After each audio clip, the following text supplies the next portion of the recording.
everyone! Welcome back to my YouTube channel. Ayan, eto na naman po tayo at may bago na naman po ulit akong nasagap na update tungkol po sa pagkakahuli at pagsuko po ni Pastor Kibuloy. So, lahat po pala sila ay sumuko na. Yung mga kasamahan niya po na may mga kaso rin na isinampa, lahat po pala sila ay sumuko na. At ngayon po sila ay nasa kamay ng otoridad.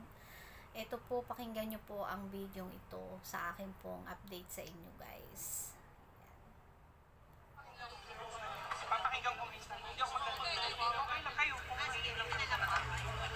Ito po yung interview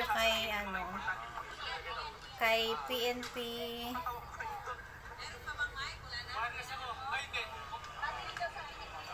Nasa baba mo, Andrew.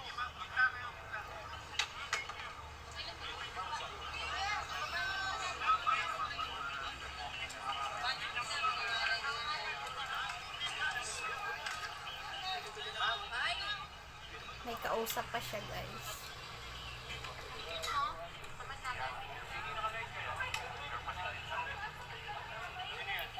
May banyo. Kuya! Kuya! Hello! Pakulit naman po dun sa mic namin. Ayan, may kausap pa siya. Ay, sir, salamat po. Ito to. Ayan, nagpa-press con po ang PNP. Yung bilog na mic. Salamat po. Hilahin mo, kuya, yung bilog na mic. May ipit yan. Hindi. Yan. Tagal. Stretch mo, kuya. Hilahin mo. Hilahin mo yung bilog. Ang dami pong nag-aano ngayon, ang daming masaya ngayon dahil po sa nangyari. At sa wakas po parang Kuya, ako rin naano na rin ni Kibuloy, naisip niya na rin na sumuko siguro, kaya ayun. naman. Asa na yung asa likod nyo po. Asa likod. Yeah, thank you po.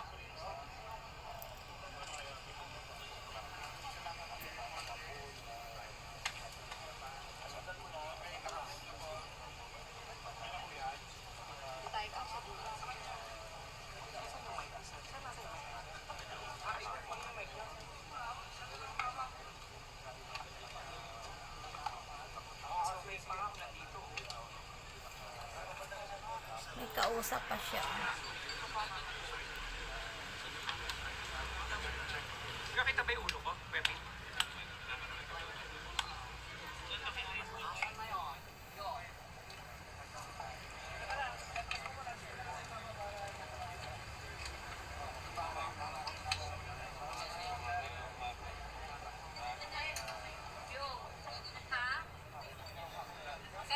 Ang saya-saya dahil sumuko na si Pastor Kibuloy. Tama lang po yung kanyang Sa'yo ko na ginawa. lang kukunin ah. Sa'yo ko na lang kukunin. Hindi naman to full storage. Baka hindi naman full storage.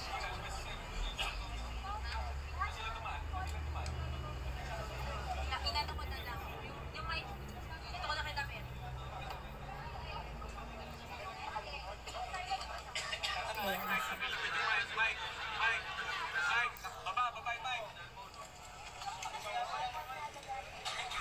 Nalobat na rin yung cellphone ko kasi kanina pa ako nanonood, guys. Ma'am Jean, good evening. Ma'am. Evening po. Good evening, ma'am. Go. Okay.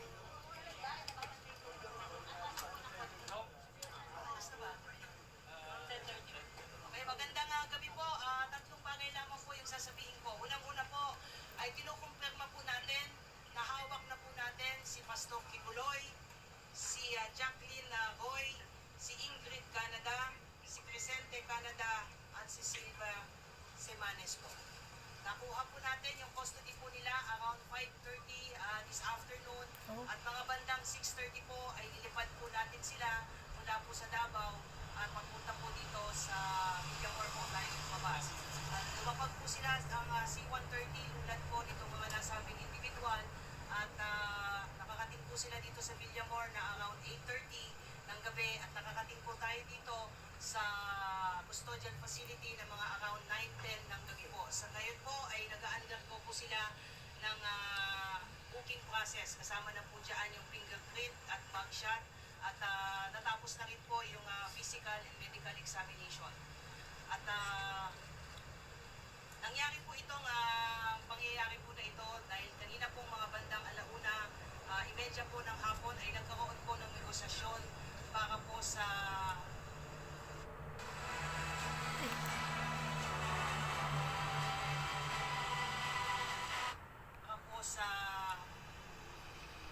mapayapa po nilang pagsuko dahil binigyan po natin sila ng ultimatum na within 24 hours po ay kailangan po nilang sumuko at nagkaroon po ng negotiation. Yun, ang So, totoo. ito po ay joint efforts po ng PNP and AFP. Ma'am, sa loob po ba ng sila, sa loob ng Kingdom of Jesus Christ, sumuko o doon po mismo sumuko? Yes po. Apo. Sa loob po ng KOJC upang po natin sila na Apo. Ma'am, dito sa loob ng PNP Custodial Center, magkakasama po sila sa isang kwarto, paano po mangyayari? wala pa po tayong detalye po dyan. Maraming salamat po. Yun lamang po. Ma'am, susunod na mangyayari po? Ongoing po yung processing po ngayon dahil 5 katao po yan. Sabay-sabay po silang binubuking po ngayon at na-inspect na rin po sila at nasa maayos naman po silang kondisyon. Although some of them, based po doon sa medical examination po, medyo mataas po yung BP. But other than that, okay naman po sila at tuloy-tuloy po yung processing po ngayon. Ma'am, which case po sila na binuking po kanina na? Lahat po ng kaso at dyan din po nangyari pagdating po nila dito sa custodial ay isinerve po yung warrant of arrest po sa kanila. Kung matatandaan niyo po, 3 kaso po ito. Yung kay Pastor Kibuloy po, yung child abuse po, yung sexual abuse at yung pong qualified trafficking. So binasahan po sila ng mga kaso po nila at nakaharap po ang kanilang abogado po. At pagkatapos po noon ay binasahan din po sila ng kanilang mga Miranda rights at mga kakapatan po. At pagkatapos po noon ay tuloy-tuloy na po yung ginawang proseso. Ongoing po yung proseso po. Ma'am, palino ng 24 hours ultimatum po na nabanggit ninyo kanina. Nagbigay po ang PNP po ng ultimatum po na sumuko po sila, otherwise po ay papasukin na po natin yung isang particular building na hindi po tayo pinapayagan po pumasok. So, nagkaroon po ng negotiation So ayun. ang PNP na kinatawan po ng intelligence group at ISAP, pinagtulungan po ito that led to the peaceful surrender po ni Pastor Kibuloy at 4 pa at papasalamat po tayo doon sa naging mapayapa pong at least nitong proseso po na ito. Ma'am, saan in particular sila apektado? I don't have at liberty to reveal that. Ang importante po sa ngayon ay nasa kustodiya po ng PNP po ito at ang mangyayari po niyan ay bukas po inaasahan po natin na i-return po yung mga warrants of arrest doon po sa mga issuing courts, particularly dyan po sa Quezon City kung saan nailipat na po yung mga kasong na isang pa po namin sa Davao at doon naman po sa RTC 159 po. Ma'am, yung Oo. upang Underground, ma'am. Wala pong underground. I don't have any information on that po. Ma'am, Sa yung- importante po ay nasa atin na po yung mga pinaghahanap po. Ma'am, same lang ba yung room na can you give us kung merong aircon, merong ano po paano? Wala pa po, hindi ko pa po nakikita kung saan-saan po silang kwarto po makikinin. But meron na pong plano dahil nga kanina nga po habang ongoing po yung negotiation ay pinagplanuhan na rin po kung saan-saan po silang mga selda po mapupunta. Magbibigay po kami ng additional details as we go. Pero definitely ma'am, magkakaiwalay sila. Ano po yung plano, ma'am? Ano po yung plano? Ano po yung nakasuad sa plano, ma'am? Well, as to the operational details and planning, antayin na lang po natin na papatapusin na po na natin yung proseso po. What's important is we just want to like to confirm po na nasa custody na po ng PNP, sina Pastor Kibuloy at iba pa. Maraming salamat po. Maraming salamat po. Maraming salamat po ba sa NBI? Tapos. So ayun. Ma'am, kayo po ma'am. So ayun pala guys. Yun pala, binigyan pala sila ng ultimatum na hanggang laang 24 hours na kailangan po sila ay sumuko.